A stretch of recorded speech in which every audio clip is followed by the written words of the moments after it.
अस्सलाम वालेकुम, मेरा नाम रुमान तबस्सुम है और मैं यूके इमिग्रेशन लॉयर हूँ। मेरी कोशिश होती है कि मैं आपको ऐसी इन्फॉर्मेशन दूं जिससे आपको फायदा हो सके।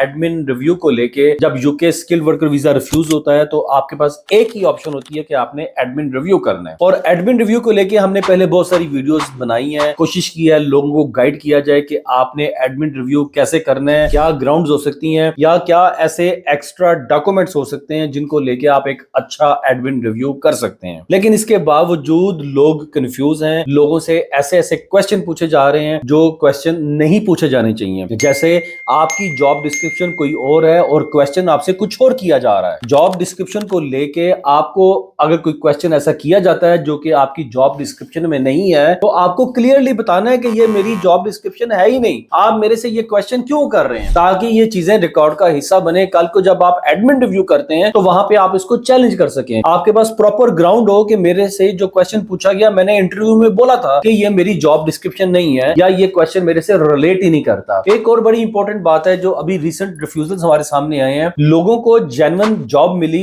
जेन्युइन कॉस्ट लेटर मिला, और ये बात मैं इनसाइड यूके और आउटसाइड यूके दोनों वर्कर्स के लिए कर रहा हूं कि उनको जेन्युइन जॉब मिली, जेन्युइन कॉस्ट लेटर मिला, जेन्युइन जॉब वैकेंसी अवेलेबल थी, लेकिन उन लोगों ने रेलिवेंट जो एक्सपीरियंस है या एजुकेशन है या एक ऐसी रीजन के अचानक से आपने यहाँ पे बैचलर्स किया, किसी और सब्जेक्ट में जॉब आपको मिल गई किसी और ट्रेड में, ये कैसे हो गया? ये रीजन उन्होंने नहीं दी। अगर आपके पास एक्सपीरियंस लेटर नहीं है तो कम से कम आप एक पर्सनल स्टेटमेंट बना के तो बेच सकते हैं ना। और अगर आपके पास रेलिवेंट एजुकेशन नहीं है तो कुछ ऐसा एक्सपीरियंस ले सकते हैं, कोई भी चीज वाइसा वर्सा आप कर सकते हैं। लेकिन इसके बावजूद देखा यह जा रहा है कि बहुत अनरीजनेबल किस्म के रिफ्यूजल्स आ रहे हैं और आपके सारे डॉक्यूमेंट्स, आपके फैक्ट्स को ओवरलुक किया जा रहा है। यहाँ पे एडमिन रिव्यू करना बहुत जरूरी है, स्पेशली जो लोग ऑलरेडी यूके में मौजूद हैं, इनसाइड यूके में है, उनको तो 14 डेज मिलते हैं, आउटसाइड यूके जो है उनको 28 डेज मिलते हैं। अब आपके पास यहाँ पे 14 डेज का टाइम है, 4-5 दिन तो आप इसी चीज में जाया कर देते हैं कि ये हुआ क्या है, ये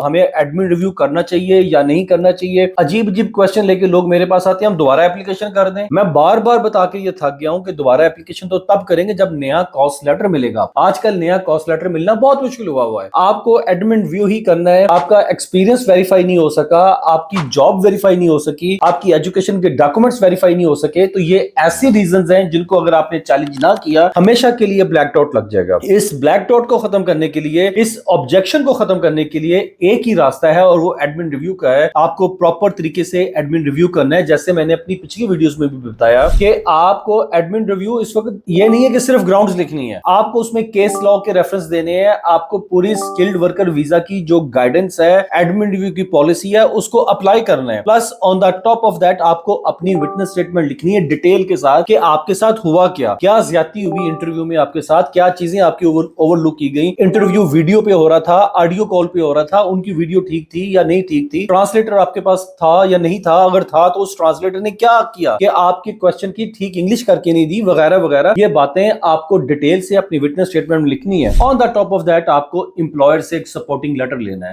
हमारे पास जो केसेस आते हैं, विटनेस स्टेटमेंट भी हम तैयार करेंगे लेकिन आपसे नोट्स लेने के बाद, एम्प्लॉयर का लेटर भी हम तैयार करेंगे आपसे नोट्स लेने के बाद। तो ये सारा हम बंडल तैयार करके देते हैं जिसमें आपकी ग्राउंड्स, आपकी विटनेस स्टेटमेंट और एम्प्लॉयर की तरफ से एक डिटेल्ड सपोर्टिंग लेटर के हमारे पास जेन्युइन जॉब अवेलेबल थी, जेन्युइन वैकेंसी थी, हमने जेन्युइन बंदे को हायर किया और उस बंदे को इस बेसिस के ऊपर हमने ये जॉब दी। एम्प्लॉयर की अपनी क्रेडिबिलिटी स्टेक पे लगी हुई है, तो एम्प्लॉयर की क्रेडिबिलिटी भी इससे क्लियर होती है और प्लस एम्प्लॉयर की तरफ से जब सपोर्टिंग लेटर जाता है तो आपके केस में जान पड़ती है, आपकी क्रेडिबिलिटी बढ़ती है कि आप स्टिल उसी एम्प्लॉयर के साथ हैं, आपने कोई मैनेज करके या किसी से अरेंज करके कोई फेवर नहीं ली हुई, आपको जेन्युइन जॉब मिली थी। तो इसको जरूर आपने चैलेंज करना है। अगर आप चैलेंज नहीं करते तो मेरे ख्याल में कहीं ना कहीं ये एक चीज गलत हो रही है, तो इसे जरूर चैलेंज कीजिए। अगर आप केस स्पेसिफिक मेरे से मशवरा करना चाहते हैं या हमें आप इस काम के लिए हायर करना चाहते हैं तो आप मेरे नीचे दिए हुए नंबर्स पे व्हाट्सएप कीजिए। यूके वर्किंग आवर्स के अंदर मुझे व्हाट्सएप कीजिए तो मैं कोशिश करूंगा कि आपको गाइड कर सकूं अच्छे से, जिससे आपका फायदा हो सके। अल्लाह हाफिज।